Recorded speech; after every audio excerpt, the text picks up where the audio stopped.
There's one critical thing you need to establish confidence, trust, and belief in yourself. When I was at my lowest point in 2020, after I'd gone through 4 years of depression, COVID had just hit, and I lost my job in tech sales, not because of layoffs or anything, but because I was consistently missing quota.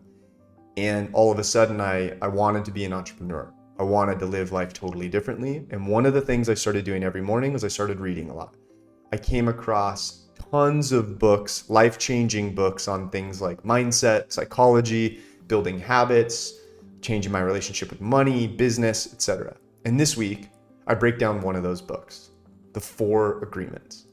The book provides a framework for getting to the source of really what holds us back, our thoughts and our beliefs. The kind of beliefs that rob us of joy and perpetuate needless suffering. Beliefs that get in our way as we try to just live our best life, a life of meaning, a life of happiness, and a life of love and connectedness. This book was actually recommended to me numerous times before I finally read it. I find myself no longer denying this impeccable timing of the universe, giving you what you need when you need it, as long as you're clear on your objective and what you're working toward. And this book was one of those things. And I actually want to start, I just want to share a quick quote from the author, Don Miguel Ruiz. He says, "Don't take anything personally. Nothing others do is because of you. What others say and do is a projection of their own reality, their own dream. When you are immune to the opinions and actions of others, you will no longer be the victim of needless suffering." The author's 4 agreements are practical and immediately applicable to anyone's life. So let's jump in. First agreement, be impeccable with your word. Your word is a powerful source to think, express, communicate, and create everything that you have going in your life. And it reminds me of an old samurai proverb I came across that says, "Be careful of what you say, for the warrior within is always listening." The words you use matter. The words that you use when you're communicating with others matter. But most importantly, they matter when you speak to yourself. The words you use when you're speaking to yourself. They become this paintbrush for creating your reality. They shape your experience. One of the first things I ask my clients to focus on when we start working together is to keep their words to themselves 100% of the time. It's super hard at first, of course, because we're not used to doing this. But it can be something as simple as setting a tiny goal each day, like doing 20 push-ups, or maybe executing a larger plan, like going without alcohol for 90 days. But doing what you say you're going to do is critical when you're trying to reestablish things like confidence, trust, and belief in yourself. The quality of your thoughts creates the quality of your external world. Ruiz shares that our words are like magic in this way, and that the human mind is essentially a fertile ground where we're just continuously planting seeds. Your words, opinions, thoughts, beliefs, your inner narrative, your self-talk track, concepts, all of those are the seeds. So you have to hold yourself and your word to a higher standard and create seeds, be intentional with the seeds you're creating and planting, and create ones that ultimately are going to blossom into not just any future, not just letting them go on autopilot and seeing what happens, but blossom into the future that you actually want, that you want to create for yourself. Because if you aren't intentional with creating a beautiful internal world, your mind's going to do it for you. And it's never good, right? The mind is based off of fear and protecting you from potential threats. And it's always looking at the lack and comparing to others. We don't want that part running the show. Second agreement, don't take anything personally. I love this one. Personal importance, or taking things personally, is a maximum expression of selfishness. Because what it means is we're making the assumption that everything's about me. What somebody does, man, it's about me. What somebody doesn't do, can't believe they didn't think about me, or they ignored me, right? They didn't take me into consideration. But this is a game changer. Understand that nothing anyone does is because of you. It's always because of them. And nothing you do is because of anyone else. It's always because of you. We neglect to realize that people bring to every interaction their own beliefs, experiences, perspectives, fears, insecurities, and emotions, whatever they're feeling in the moment. For example, if somebody makes a negative comment to us, we take it personally and think, man, how did they know that? Is that really true? Am I missing? Do they know something that would make them think that? How did they know? We second guess our own beliefs sometimes, even if we believe or listen to what other people are saying about us. Even when something really seems like it's about you, it never is. Because their actions are coming from their own programming. Each person brings their own perspective, which is highly individual and subjective by nature. That's what perspective means. It's not based in objective fact. It's just based in your worldview, which is shaped by, your genetics, your upbringing, your education, the country that you were born in, the content that you consume or don't consume, right? You start to see, holy crap, where does any of this come from? And it allows us to not take it personally. One of the ideas that resonated with me a couple years ago is that we would be the exact same as that person if we had the same life and the same experiences they had. But obviously by default, we don't think that way, right? That's not how our mind works. That would be way too easy.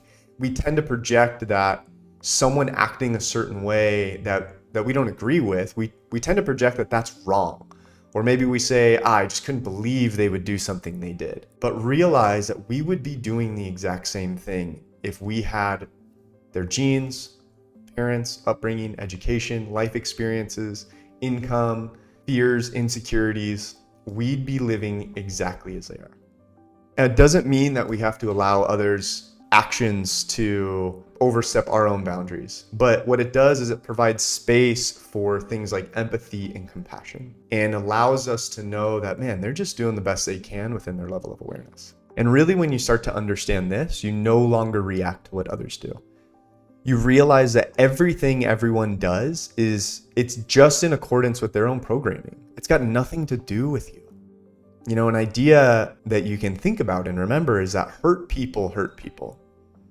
And what that means is, I'll give you another way of looking at it, is you're not going to see someone who's truly at peace internally, truly happy, truly okay with themselves, lashing out or hurting someone else.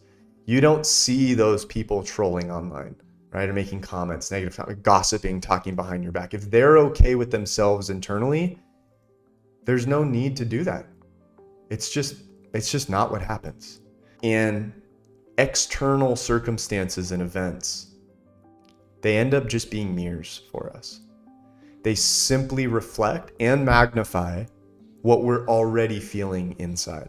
And real quick, in the description, I dropped a link to this free morning routine guide I created. Really straightforward, just designed to help you get back to having some more energy, focus, and clarity throughout the day. If you want to snag that, just go click the link in the description. All right, let's hop into the third agreement. Don't make assumptions. Ruiz says, all sadness and despair in your life have been rooted in making assumptions or taking things personally. We make an assumption, we misunderstand, we take it personally, and it creates drama for no reason. Maybe we expect things to be a certain way, and someone doesn't act in accordance with that expectation, we get upset. Maybe it's a driver that cuts us off on the road, and what's our initial reaction, right? We assume they're an asshole. We assume they did it intentionally, that they don't give a shit about anybody else. They don't care about my safety or my family's safety. They saw me, they acknowledged it, they just didn't care. Maybe we flip them the bird, we honk on the horn, I've done it all. But do we actually know that to be true? Could there potentially be an alternative reality? And an alternative reality that actually allows us to feel how we really want to feel during the day. I don't want to get upset at something like that. I want to be the type of person that is able to just be okay with that and not let it ruin my day. It's not worth it. And so thinking about potential alternative realities, different, like just another possibility is a way to do this. So you can think, man, maybe they're just in a hurry. Maybe they have a newborn at home and it kept them up all night and they're just a little tired. Maybe they're stressed because they've been caring for a sick loved one all week. Maybe they just got let go of their job. Maybe it's the first time they've ever done that in their life, and normally they never do that, and it's just an accident. You can think about, I'll give another example. Maybe you text a new friend to hang out, but never hear back. Just flat out ghosted. Is it because they hate us and never want to see us again? Or maybe they would rather do anything else and waste their time with us? Maybe they just forgot to respond. They were walking into the gym and read their text, and then as they were about to respond, somebody said something and they engaged in a conversation and forgot to put the text on unread, forgot to respond. It happened to me this week. And I had to go back, a week later and respond to my friend. I was like, oh my gosh, I didn't mean to leave you hanging. Like, anything is possible. But we're always dreaming up possibilities and potential outcomes. It's just how the mind works. The mind's, when it's left on autopilot, it is constantly projecting potential outcomes into the future. And the problem with that is most of them are potential threats. We have to be very conscious and intentional if we want to create potential outcomes that we actually want, that excite us, right? If you think about really what the mind does when it's left on its own, it just thinks really of all the things that could go wrong. We don't have the facts or fully understand something, but we'll just try and make up conclusions either way. It doesn't matter. Our mind enters this, what I call like this fantasy land, and it jumps to conclusions that what somebody does is a reflection of us, but it never is. It's never a reflection of us. And so this is our opportunity to breathe and simply make the decision to take full ownership of our internal world.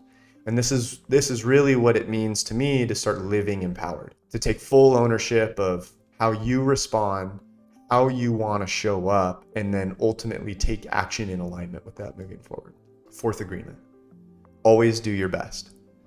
So although it's rare these days, just because of some of the work I've really put in the last few years, I still sometimes grapple with my inner critic when I don't have what feels like a level 10 productivity day. It's an old thought habit, but I'm slowly breaking it. And it tells me that I should be able to perform at my highest level every single day, 7 days a week, no matter what, for 15 hours straight. And if I don't, I'm a piece of shit, right? That's the talk track I used to have really running the show in my mind. And one thing I've learned from this book and that I love is the idea that your best is never going to be the same from one moment to the next. And your best is not about output. You won't always wake up with level 10 energy, strength, focus, creativity, passion, presence, care, compassion, kindness. We never get 10s across the board. It's not how it works. Our mind likes to tell us we should and beats us up when we don't. But if we are 100% honest and just take a look at what really happens, how we really feel when we wake up and how we go through the day, we realize, oh yeah, I'm never a 10. There may be a day here and there where it feels like it, okay. But most of the time we're not. And just like in sports, you don't perform at the same level each and every day. And it's actually not your responsibility to know the outcome or to control the outcome. It's your responsibility to just go through the process and show up and do your best, right? If you're a morning person like me, you know that your best is different in the morning versus when right when you wake up and you're full of energy and sun's coming up and it's amazing, versus nighttime as the day winds down. You can still show up as your best, but it looks different because you're just dealing with different ingredients. Our best is different when we're healthy and strong and energized versus when we're sick and we're weak and we haven't eaten in a couple days and we're laying on the couch. Best is different. I know that I've done my best every single day, regardless if my level of output is a 5 or 10, right? Because I'm still showing up the same way. And a realization, again, to hammer home is it isn't about productivity. Life isn't about productivity and high output all the time. As Ruiz says, the point isn't to sacrifice your joy in your life. We're here to love, to be happy, and to live. The key is to have compassion for ourselves, that we're doing the best we have any given day. Number 1, Be impeccable with your word and raise your standard. The warrior within, it's always listening. So make sure you're feeding it well. You're feeding it with the right types of seeds and words. 2, don't take it personally. Nothing anyone does is because of you. It's because of their own programming. And the same goes for you. Your actions aren't because of what someone else does. They're your choice and your responsibility. And seeing it any other way is just disempowering to you more than anything else.